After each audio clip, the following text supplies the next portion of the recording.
Hello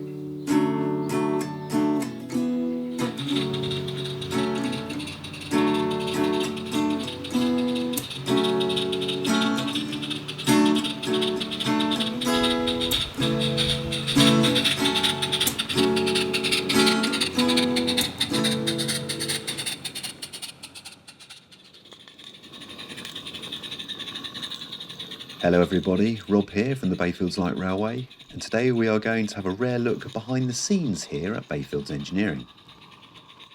I'm often asked, do you make everything on the railway? Well, maybe not quite everything, but most of the models you will see at Bayfields have been built from scratch or adapted from kits and off-the-shelf models. I also enjoy taking complete basket cases and rebuilding them into reliable working models, as I have done recently with this Steamlines Rydal. Making stuff is in fact the biggest part of the hobby for me, more so than running the trains or making these videos. And in order to do this, I'm fortunate enough to have a workshop where I can disappear for a few hours and get creative.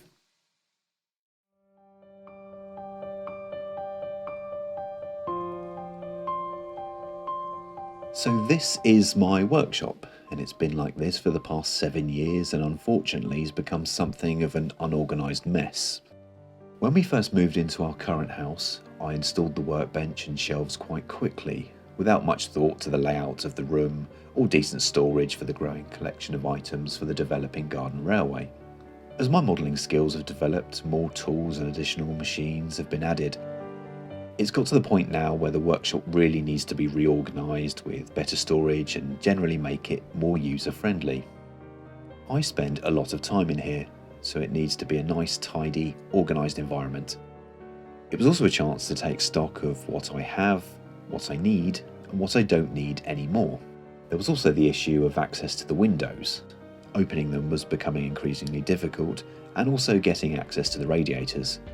We've been having some issues with our central heating recently, and we needed to access these, and they are currently blocked by the workbench. Basically, something needed to be done, and needed to be done soon, as I could not live like this anymore.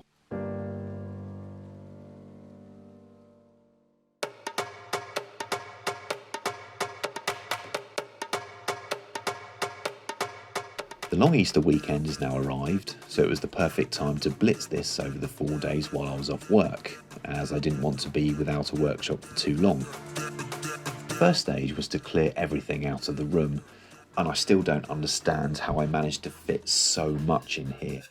So our living room was currently empty of any furniture, as we have just redone the flooring, so this was perfect for temporary storage of all the workshop stuff. Somehow all this came out of a 3-metre square room, and I just hope at this stage it all goes back in.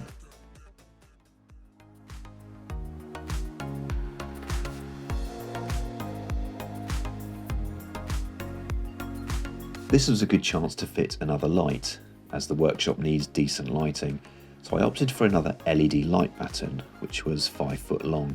These are relatively inexpensive and give off plenty of cool white light.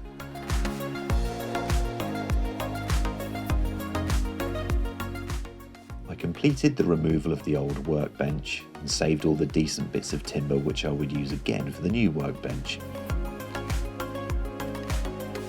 I also kept all the screws and fittings. End of day 2. Other than the shelves, the room is clear and ready for the next stage. Day 3, and the storage racking has arrived.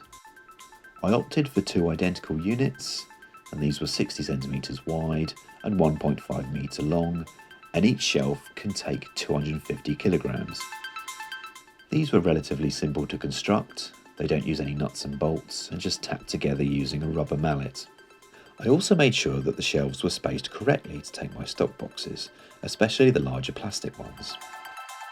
I admit while constructing the racking they felt quite flimsy. They are designed to be lightweight, and I was concerned if they could actually hold the 25 kilograms per shelf they claim to.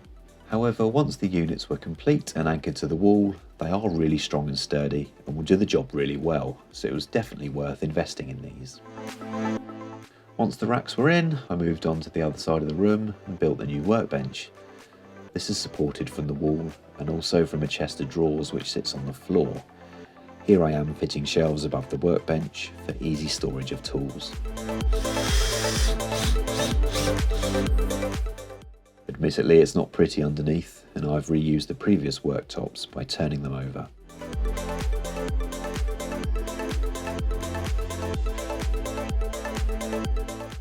Lastly, plenty of accessible power sockets. Now I've moved the pillar drill back onto the bench, and this sits on top of the chest of drawers as it's really heavy.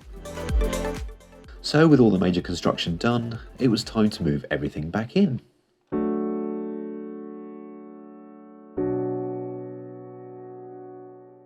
And after 4 days of hard graft, welcome to the new and improved workshop.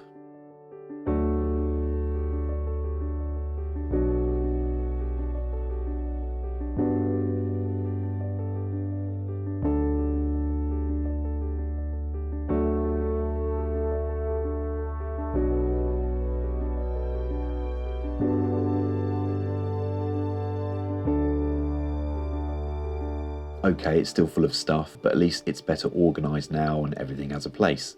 Tools, parts and boxes of trains fit perfectly on the racking and don't overhang like they used to. I can really recommend these clear plastic boxes for storing rolling stock. They are 32 litre in size, each with a lid, and to give you an idea, they can hold up to 5 four-wheeled coaches. These boxes came from Amazon in a set of 5. Hand tools are nicely organised in the drawers where I can easily get to them. The main machine tools I use for modelling and model engineering in 16mm scale are a pillar drill, small lathe and a disc sander. And if you are thinking of kitting out a workshop for model engineering, then I would say these are the main machine tools you will need to get started. I also have a couple of band saws, one for metal and one for wood, that I can mount on a workmate as and when I need to use them. Lastly, I want to mention the Workshop Guardian. This is a forget-me-not bear, and they are made by my Auntie Lynn from clothing or old fabric items that mean a lot to you. This one is made from my late grandpa's workshop overall, which is appropriate as he made a fair few items that are still on the railway today. Grandpa Dave sadly passed away in 2020, and whenever I'm in the workshop, I always remember him and his motto, measure twice and cut once. So that's it, rebuild complete. I hope you've enjoyed the video and this quick behind the scenes look here at the Bayfields Light Railway. I've been Rob, and I will see you on the next one. Bye for now.